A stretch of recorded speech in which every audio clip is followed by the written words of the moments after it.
Welcome to this very special edition of the KAJ Masterclass Live, the show which ensures that you profit from your time spent here with experts, either through their industry insights, information, or simply learning from them. And today we have with us Eric Nitzberg. He is an executive coach, trusted advisor to CEOs and C-suite leaders across fast-growing sectors like technology, software, and life sciences. Has over 2 decades of experience guiding hundreds of high-performing leaders through complex business challenges, personal growth, and lasting transformation. So we'll explore with him about, imposter syndrome in the C-suite, executive presence, finding your true north, and much more.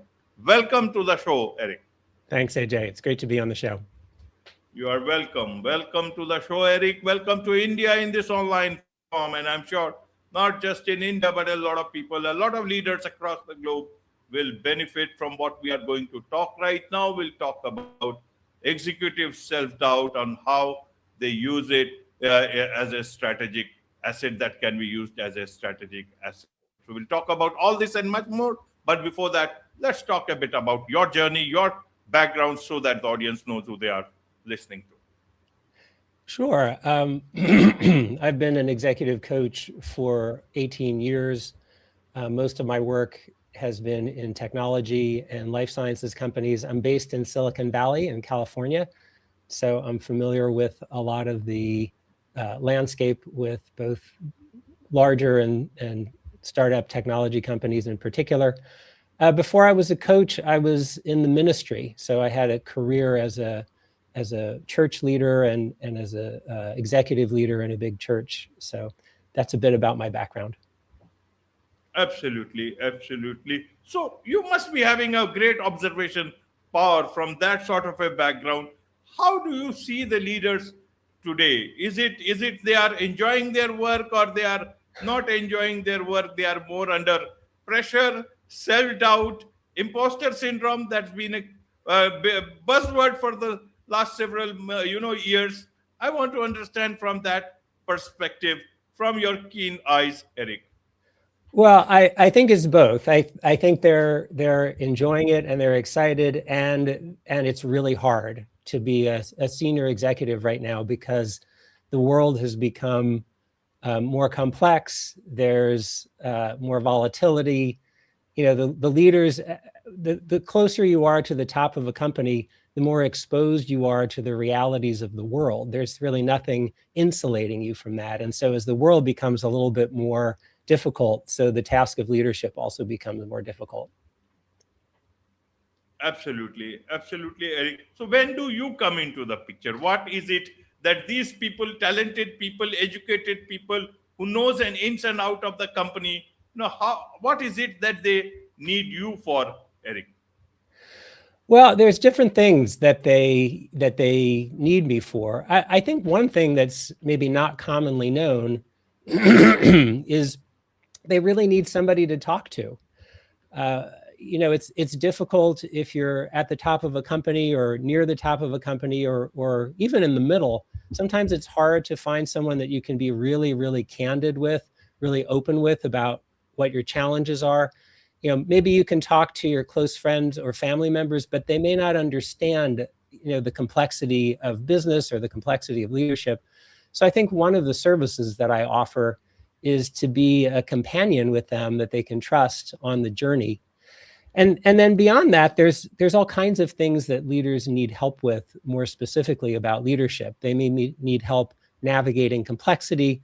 They may need help scaling into bigger jobs or facing new challenges or being better at communication.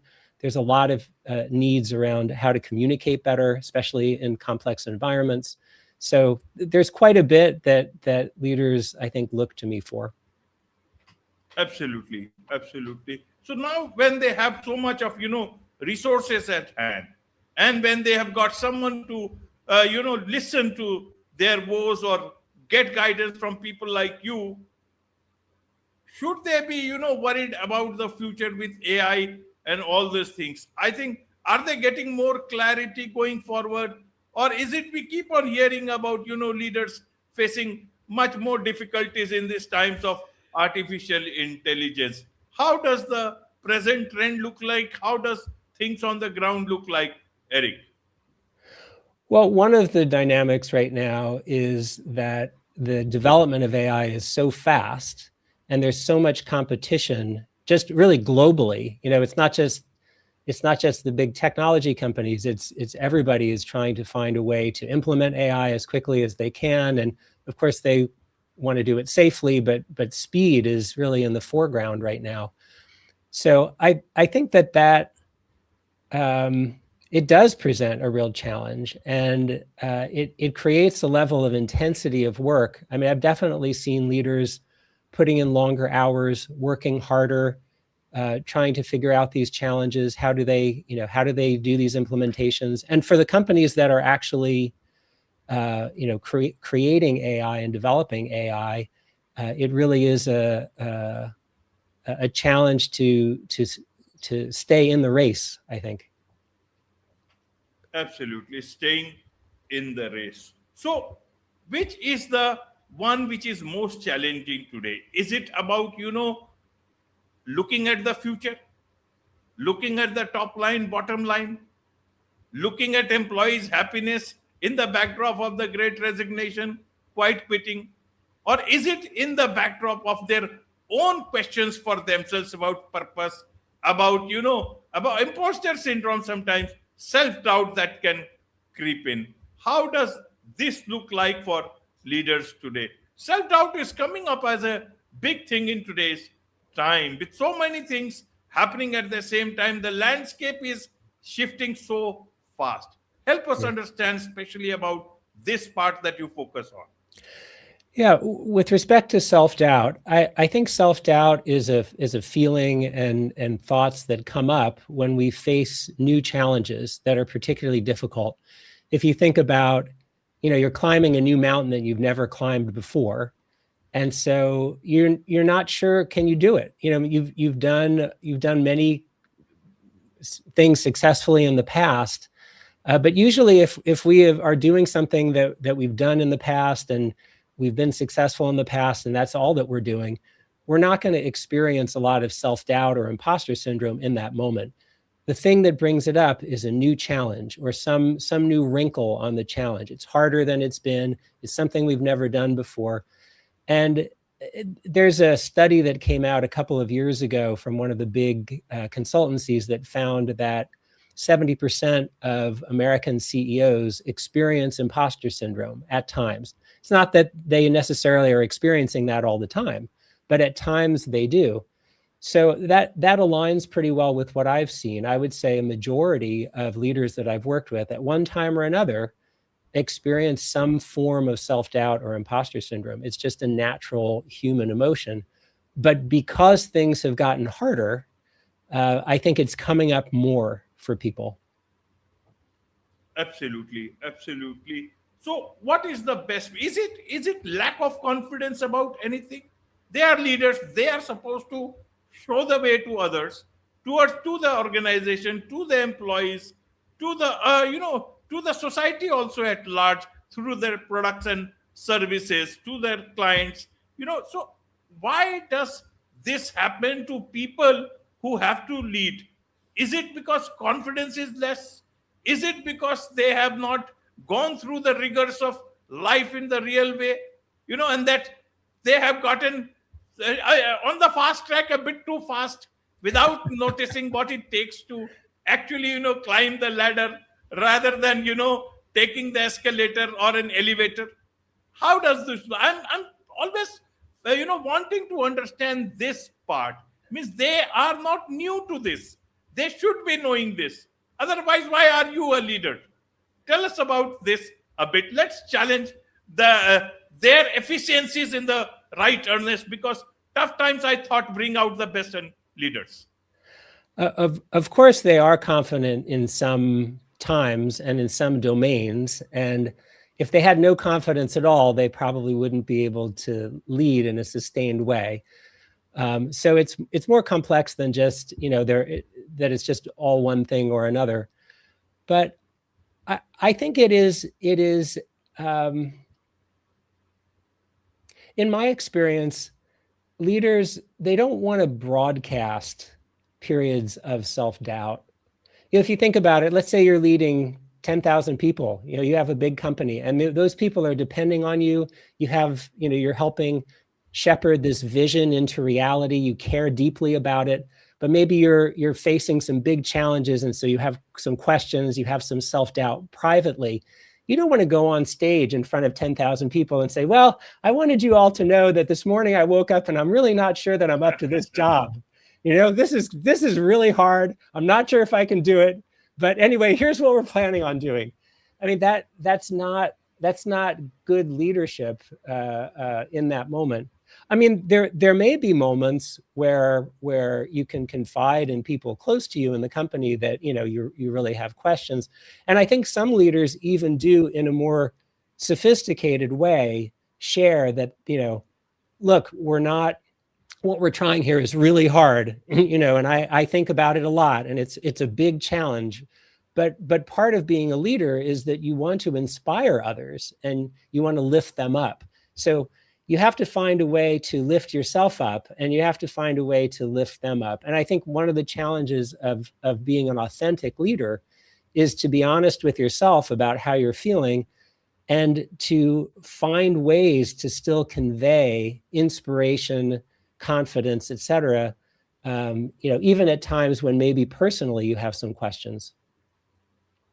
Absolutely. So is self-doubt only related to one particular decision, or is it also about larger things? How does that work? One particular decision, which way to go during a difficult time when it's almost like a crossroad, which road to take, then it is understandable. How does that work? Is it more about that, or is it more about something else, Eric? The way that I've seen it come up in leaders is it tends to be less about just one decision, and it's a little more global, but global with respect to a certain situation or a certain period of time. So take, for example, a leader who has just been promoted. Maybe they were in the C-suite for many years and now suddenly they're the CEO. And it's their first time being a CEO. And there's all these challenges that they didn't have to make these decisions in the past. Well, that would be a normal moment for them to experience some imposter syndrome for a while. As I say, it's a new mountain that they're climbing now. They haven't climbed that mountain before. And so that makes it more predictable that they would have a time of self-doubt and imposter syndrome. Or maybe they've been in their role for a long time, but something about their situation has just changed dramatically. Some geopolitical thing has changed, or the economy has suddenly changed, or they've just lost a big customer. So then for a period of time, maybe, days or weeks or months in some cases, they may go through this period where they're doubting themselves, or something happened. Maybe they made a bad decision and now they're worried, does that mean I'm always going to make bad decisions? And so they're responding to something that happened that they were a part of. But I've never seen a leader that was permanently in a state of imposter syndrome and self-doubt, about everything all the time. It's certainly there are some people more prone to it than others, usually based on some childhood experience or just based on their personality or style. Some people are more prone to be confident more of the time, just based on their personal makeup. So that's another facet of it as well. Absolutely. Before I come to the other questions, let me ask you about your role. How do they get you into that picture? What is it that you try to understand from their side? How is it that they frame their problems or self-doubt to you? How do you manage to help them in a situation when they are in doubt themselves? I will often remind the leaders that I'm working with, if they're really struggling with self-doubt, I will remind them that they've been incredibly successful in the past. And I may even ask them, well, think about the last time that you felt very confident in your role. So what was different at that time? It probably wasn't you.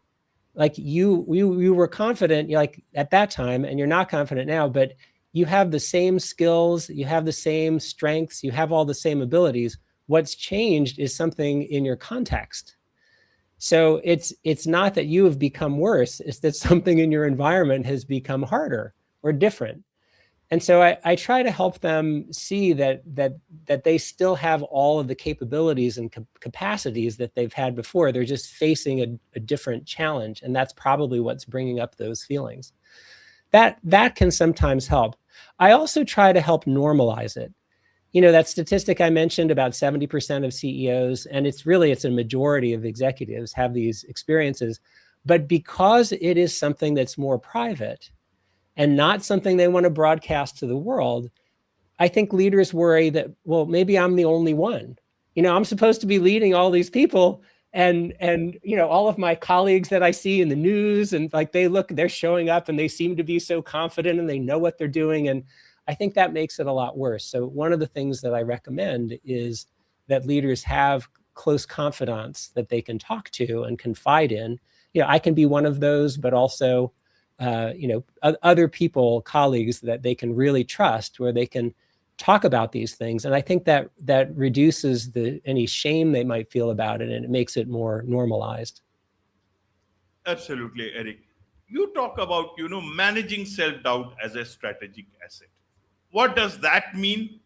Should we understand? Then it becomes a good thing or a bad thing.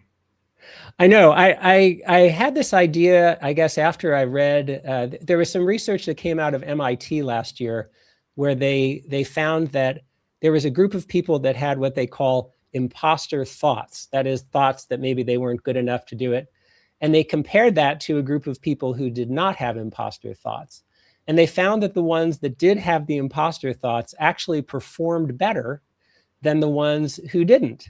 And so the theory was that maybe those thoughts were motivating, that they used those thoughts as fuel and to motivate them to work harder. They were finding these people worked harder, pushed themselves more. And in fact, a lot of very high achievers are motivated by feelings of self-doubt. So it can be highly motivating. And I like to think of it as a little bit similar to stress. So if you think about stress is neither just good or just bad. If you have way too much stress, it can be debilitating. That's not helpful. But if you don't have enough stress, maybe you feel bored or you're not motivated. And so I think self-doubt similarly has this kind of Goldilocks zone in the middle where, you have enough self-doubt that it's motivating, and enough self-doubt that you're not so confident that you just stop listening to other people, you stop taking in new information, but you have enough self-doubt that you're motivated. It's a voice that pushes you and tells you, hey, like there's a challenge here. You need to rise up to this challenge. Maybe you need to work a little harder, or get some more help, or get more support. So I think of self-doubt as, I like to say self-doubt is a voice and not a truth. And so it's telling you something, but you can't believe everything that it says. If it's telling you you're bad, you can't do this, that's probably not the truth. But what it's saying is, you need to get going. There's something for you to learn here. There's something for you there's a big challenge here. You need to get more help, get some advice, get some support, learn new things, push yourself more. And that's where I think it can be a strategic asset, as long as you don't let it go too low or too high. Absolutely. How do you calibrate that self-doubt or, those thoughts with your confidence? As leader, you have real confidence. You have to create extra confidence, especially during occasions. And then when the self-doubt comes, how much you have to make sure that it tilts a bit, or it doesn't tilt everything, and you start doubting in the real sense. Is there a way that you can suggest for a lot of leaders, or is it only purely based on intuition that one has to work on, Eric? Well, one thing that you can look at is, is it so high that it's affecting you in a really in a negative way in terms of your performance? So like if you have trouble getting out of bed in the morning, you're having trouble doing your job because you're just plagued with self-doubt. Well, that's telling you that maybe that it's gone too high and you really need to shift your mindset or get some help or change how you're thinking about it or change something, because you don't want it to last like that for too long. Just like stress, like you don't want to be so stressed that you're hurting your health for a long period of time. It's just not good. So I think you can watch for that on the high side. And on the low side, like, is your self-doubt too low? Which I know maybe your listeners are not worried about this so much, but I think you can ask yourself, do I listen to other perspectives that are different from mine? Or am I so sure of myself on this issue that I don't think I need to listen to a contrary idea? You know, once you start closing down to contrary ideas or people who disagree with you, I think there's a danger as a leader that you're not taking in important information that will help you make the best decisions. And that's where I think self-doubt has gotten too low. Maybe your confidence is a little bit too high, you know, on that particular thing, and it would help you to question yourself a little bit more. Absolutely, absolutely. As an expert on all this, Eric, in a nutshell, what would you like to tell leaders of today and leaders of tomorrow about all these things? How should they understand it? And anything else that did not reflect in my questions to you, but at least that will get covered in this last thing. I would want to tell your listeners that if they're going through a period of self-doubt, that it's okay. It's normal. It doesn't mean that you're a failure. Don't believe everything that it's telling you, but see if you can use it. Use it to motivate you. Use it to motivate you to learn more, maybe to seek out new information, to seek out support, to try a little bit harder. But don't believe what it's telling you on the surface, because there's a reason that you've had the successes that you've had in the past, and you're still that same person. Absolutely, absolutely, Eric. Well explained. There is so much to learn about all this from you, and I'm sure a lot of leaders, a lot of people would want to connect with you, learn more from you about all this, and also perhaps be your client. What's the best way for them to do so? They can just look up my name on their favorite AI or Google my name, or they can check out our website at sierraleadership.com. Wonderful. With this, it's a wrap on this very special edition of the KAJ Masterclass Live. Thank you so much indeed for joining us. Thank you, AJ. I really enjoyed it.